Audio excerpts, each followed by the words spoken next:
इस मूवी में ये दिखाते हैं कि एक आदमी बस स्टॉप पर बैठा हुआ है और तभी इसके पास एक औरत आकर बैठ जाती है और अब फॉरेस्ट गंप चॉकलेट खाना शुरू कर देता है और वो इससे पूछता है कि आप खाएंगी। वो कोई जवाब नहीं देती। फॉरेस्ट गंप बोलता है कि मैं ऐसी 1.5 लाख चॉकलेट्स खा सकता हूँ। इसके बाद फॉरेस्ट गंप इसके जूते देखता है जो कि व्हाइट कलर के होते हैं, जो फॉरेस्ट गंप को बहुत ही अच्छे लगते हैं। वो बोलता है कि आपके जूते बहुत अच्छे हैं, ये जरूर आरामदेह होंगे। वो बोलती है कि मेरे पैरों में दर्द हो रहा है। फॉरेस्ट गंप बोलता है कि मैंने अपनी जिंदगी में बहुत से जूते पहने हैं और अगर मैं अपने दिमाग पर जोर डालूं तो मुझे अपनी जिंदगी के पहले जूते याद आ जाएंगे। और ये पूरी कहानी फ्लैशबैक में चली जाती है और अभी फॉरेस्ट गंप बच्चा है। ये दिखाते हैं कि फॉरेस्ट गंप एक डॉक्टर के पास होता है और इसे खास किस्म के जूते पहनाए जा रहे होते हैं जिसमें लंबी लंबी स्टील की रॉड्स लगी हैं। डॉक्टर बोलता है कि इसके पैर तो मजबूत हैं लेकिन इसकी रीढ़ की हड्डी टेढ़ी है और घबराने की कोई बात नहीं, मैं सब ठीक कर दूंगा। जैसे ही डॉक्टर बोलता है कि मैं सब ठीक कर दूंगा वैसे ही फॉरेस्ट गंप गिर जाता है। अब यहाँ से फॉरेस्ट गंप की मम्मी उसे बाहर ले जाती हैं और बोलती हैं कि कभी कभी किसी को ये मत बोलने देना कि वो तुमसे बेहतर है। खुदा सबको एक जैसा बनाता तो वो सबके पाँव तुम्हारे जैसे बनाता, लेकिन तुम अपने आप में एक खास हो। फॉरेस्ट गंप का नाम फॉरेस्ट गंप इसलिए रखा होता है क्योंकि इनके दूर के रिश्तेदार का नाम फॉरेस्ट गंप होता है और इसी इंसान से इम्प्रेस होकर उन्होंने उसका नाम फॉरेस्ट गंप रखा होता है। अब फॉरेस्ट गंप की मम्मी चाहती हैं कि फॉरेस्ट गंप को एक अच्छी एजुकेशन मिले, इसलिए वो इसको एक अच्छे स्कूल में ले जाती हैं। लेकिन वहाँ का प्रिंसिपल ये बोलता है कि इस बच्चे का एडमिशन इस स्कूल में नहीं हो सकता क्योंकि इसका IQ लेवल कम है। लेकिन फॉरेस्ट गंप की मम्मी बोलती हैं कि नहीं, मेरा बच्चा नॉर्मल स्कूल में पढ़ेगा। प्रिंसिपल बोलता है कि हमारे स्कूल में जो एडमिशन का क्राइटेरिया है इसमें फॉरेस्ट गंप फिट नहीं आता, आप इसे किसी स्पेशल स्कूल में पढ़ाइए जहाँ फॉरेस्ट गंप जैसे बच्चे पढ़ते हो। लेकिन बाद में फॉरेस्ट गंप की मम्मी प्रिंसिपल को मना ही लेती हैं। अब फॉरेस्ट गंप का एडमिशन एक अच्छे स्कूल में हो गया है और जब वो पहले दिन बस में जाता है तो इसे अपने साथ कोई भी नहीं बिठाता। तभी वहाँ पर एक छोटी सी बच्ची होती है। वो बोलती है कि तुम यहाँ पर बैठना चाहोगी और वो फॉरेस्ट गंप को अपने पास बिठा लेती है। इस बच्ची का नाम जेनी होता है। अब फॉरेस्ट गंप और जेनी अच्छे दोस्त बन जाते हैं। फॉरेस्ट गंप के घर में सिर्फ इसकी मम्मी और फॉरेस्ट गंप रहते हैं क्योंकि इसके वालिद नहीं है और इसकी मम्मी इनकम के लिए लोगों को अपने घर एज ए गेस्ट रखती हैं और इसीलिए इनके घर में लोग आते जाते रहते हैं। एक दिन इनके घर में एक सिंगर आता है और जब वो गिटार बजा रहा होता है तो फॉरेस्ट गंप इस पे अजीब सा डांस कर रहा होता है और इसकी चाल भी बहुत अजीब होती है। कुछ दिनों बाद जब वो मार्केट से जा रहे होते हैं, फॉरेस्ट गंप और इसकी मम्मी टीवी पे देखती हैं कि वही सिंगर जो इनके घर में एज ए गेस्ट आया था, वही वाले स्टेप्स जो फॉरेस्ट गंप ने इसे करके दिखाए थे, वो अपने गानों में वही स्टेप्स परफॉर्म कर रहा होता है और लोग उसे बहुत पसंद कर रहे होते हैं, बहुत खुश हो रहे होते हैं। और फॉरेस्ट गंप जो इस औरत को अपनी कहानी सुना रहा है वो बोलता है फिर उसे हार्ट अटैक आ गया, लगता है किंग बनना बहुत मुश्किल है, इसलिए शायद उसे हार्ट अटैक आ गया। इसके बाद ये दिखाते हैं कि अब जेनी और फॉरेस्ट गंप बहुत अच्छे दोस्त हैं। वो साथ घूमते हैं, बैठते हैं, खेलते हैं और हमेशा एक दूसरे के साथ रहते हैं। अब एक दिन जेनी और फॉरेस्ट गंप जा रहे होते हैं, तभी पीछे से 3 बच्चे आते हैं और वो पत्थर फॉरेस्ट गंप के सर पे मारते हैं। जब फॉरेस्ट गंप पीछे मुड़कर देखता है तो पत्थर इसके सर पर लगता है और वो गिर जाता है।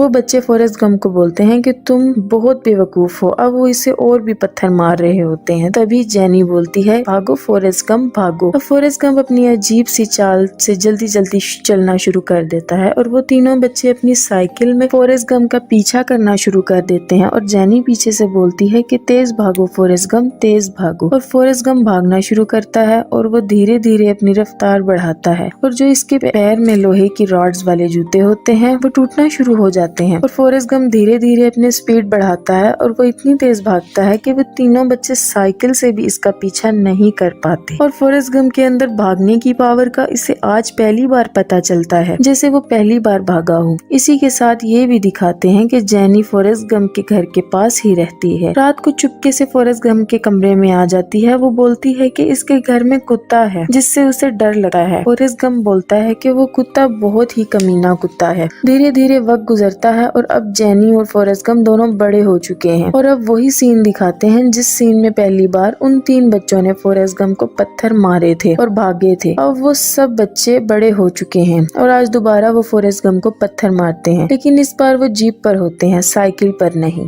और जेनी बोलती है फॉरेस्ट गंप भागो, फॉरेस्ट गंप भागो। और फॉरेस्ट गंप भागते भागते एक ग्राउंड में चला जाता है जहाँ पर फुटबॉल का मैच हो रहा होता है। एक खिलाड़ी गोल करने के लिए बॉल लेकर लेकर भाग रहा होता है। और तभी फॉरेस्ट गंप इतनी तेज भागता है कि इसको भी पीछे छोड़ देता है और भागते भागते वहाँ से निकल जाता है। अब वहाँ पर जो टीचर होते हैं, कोचेज होते हैं, वो देखते हैं ये कौन है। तभी एक टीचर बोलता है कि इसका नाम फॉरेस्ट गंप है और ये एक लोकल इडियट है और इसकी रनिंग देखकर, उसकी स्पीड देखकर वो इसे इस टीम में शामिल कर लेते हैं। और इसी की वजह से फॉरेस्ट गंप अब कॉलेज में भी चला जाता है और जब वो कॉलेज के मैचेस होते हैं तो फॉरेस्ट गंप को इसी गेम का कोई रूल नहीं पता होता। बस इतना पता होता है कि बॉल लेकर भागना है। जब भी उसके हाथ में कोई बॉल देता है वो भागना शुरू कर देता है और वो तब तक नहीं रुकता जब तक कोई उसे पकड़ ना ले। लेकिन वो बहुत तेज होता है, उसी की वजह से ये मैच जीत रहे होते हैं। धीरे धीरे फॉरेस्ट गंप बहुत फेमस हो जाता है और उसे ऑल अमेरिकन टीम में भी एडमिशन मिल जाता है और 5 साल तक फॉरेस्ट गंप फुटबॉल खेलता रहता है और 5 साल तक फुटबॉल खेलने के बाद उसे कॉलेज की डिग्री मिल जाती है। वो कहता है कि मैंने फुटबॉल खेला था और इसके बदले मुझे डिग्री मिल गई। जिस दिन फॉरेस्ट गंप के कॉलेज में सबको डिग्री मिल रही थी और उसी दिन इनके कॉलेज में एक आर्मी ऑफिसर आता है और वो फॉरेस्ट गंप को बोलता है कि क्या तुमने अपने कैरियर के बारे में कुछ सोचा। फॉरेस्ट गंप आर्मी में भर्ती हो जाता है और उसे लेने के लिए एक बस आती है जिसमें बहुत सारे आर्मी ऑफिसर्स बैठे होते हैं और ये सब ट्रेनिंग के लिए जा रहे होते हैं। फॉरेस्ट गंप बस में चढ़ता है और ड्राइवर को बोलता है कि मैं फॉरेस्ट गंप हूँ। वो बोलता है कि किसी को कोई फर्क नहीं पड़ता कि तुम कौन हो, गंदी नाली के कीड़े, जाकर पीछे बैठ जाओ। और वो पीछे जाता है लेकिन उसे कोई भी अपने साथ बिठाना नहीं चाहता। आपको याद होगा कि बचपन में जब पहली बार वो अपने स्कूल जा रहा था तब भी किसी ने उसे अपने साथ नहीं बिठाया था और सिर्फ जेनी ने उसे अपने साथ बिठाया था। एक लड़का जो बहुत ही अजीब सा होता है, बहुत मोटा सा होता है, जिसके होंठ बहुत बड़े बड़े होते हैं। वो बोलता है कि तुम यहाँ पर बैठ सकते हो और फॉरेस्ट गंप वहाँ पर बैठ जाता है। वो बोलता है कि मेरा नाम है बेंजामिन बूफर्ड ब्लू, लेकिन प्यार से लोग मुझे बब्बा बुलाते हैं। फॉरेस्ट बोलता है कि मेरा नाम फॉरेस्ट गंप है और लोग मुझे फॉरेस्ट गंप भी बुलाते हैं। बब्बा बोलता है कि मैं तो झींगों का काम करना चाहता था लेकिन मैं आर्मी में भर्ती हो गया। वो बताता है कि मेरी माँ झींगे पकाती है। दरअसल बब्बा हमेशा झींगों की बातें किया करता था, मानो झींगा उसकी जिंदगी की सबसे अहम चीज हो। फॉरेस्ट गंप बोलता है कि वो लोग मुझे वियतनाम भेज रहे हैं। तो जेनी वापस इसके पास आती है और कहती है कि मुझसे वादा करो कि जब भी तुम्हें ऐसा लगेगा कि खतरा है तो तुम वहाँ से भागोगे, तुम हीरो बनने की कोशिश नहीं करोगे। वो बोलता है कि ठीक है, मैं ऐसा ही करूँगा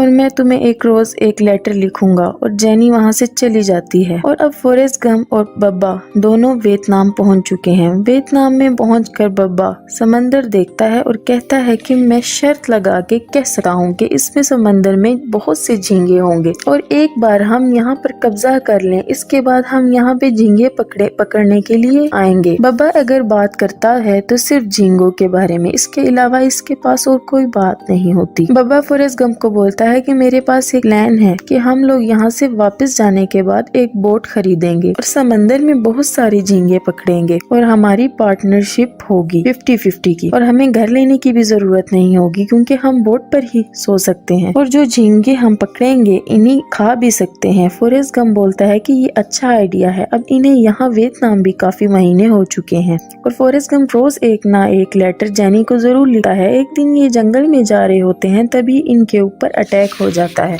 सब भागना शुरू कर देते हैं क्योंकि दुश्मन बहुत ज्यादा होते हैं और इनके बचने के चांसेस कम होते हैं। और जैसा कि जेनी ने फॉरेस्ट गंप को बोला था कि जब भी मुसीबत आए या तुम्हें खतरा लगे तो वहाँ से तुम भागोगे, तुम हीरो बनने की कोशिश नहीं करोगे। और अब फॉरेस्ट गंप भागता है। फॉरेस्ट गंप भागने में चैंपियन होता है और वो इतनी तेज भागता है कि आगे जाकर जब वो पीछे देखता है तो इसके दूर दूर तक कोई भी नहीं होता। तभी इसे बब्बा का ध्यान आता है और वो भागता हुआ बब्बा को वापस लेने जाता है लेकिन उसे बब्बा नहीं मिलता बल्कि इन्हीं के साथ का एक दूसरा फौजी मिलता है जो जख्मी होता है और वो इसे उठाकर नदी के किनारे रख देता है। इसके बाद वो दोबारा बब्बा को ढूंढने के लिए जाता है लेकिन वहाँ उसे बब्बा नहीं मिलता। एक और फौजी मिलता है, वो भी जख्मी होता है और वो इसको भी उठाकर नदी के किनारे ले जाता है। इसके बाद वो कई चक्कर लगाता है और सारे फौजियों को बचाकर वहाँ पे ले आता है। अब उसे बब्बा को ढूंढना है। जब वो वहाँ पर पहुँचता है तो देखता है कि वहाँ पे जो इनका ऑफिसर होता है जिसका नाम लेफ्टिनेंट डैन होता है वो जख्मी होता है। वो वहाँ से वापस नहीं जाना चाहता, वो दुश्मन का सामना करना चाहता है लेकिन फॉरेस्ट गंप इसे जबरदस्ती कंधे पे उठा के नदी के किनारे छोड़ देता है। लेकिन फॉरेस्ट गंप ने अभी तक हार नहीं मानी। वो बब्बा को लेने के लिए जा रहा होता है तभी लेफ्टिनेंट डैन बोलता है कि वहाँ पर बॉम्ब गिराने वाले हैं तुम वहाँ पर मत जाओ। लेकिन फिर भी फॉरेस्ट गम वहाँ पे जाता है और इसे बब्बा मिल जाता है। बब्बा को गोली लगी होती है, वो बब्बा को वापस लाता है लेकिन बब्बा बच नहीं पाता और बब्बा मर जाता है। इसी पूरे सफर में एक गोली फॉरेस्ट गम को भी लगी होती है और वो गोली इसके हिप पर लगी होती है। और इसके बाद ये दिखाते हैं कि जितने भी आर्मी ऑफिसर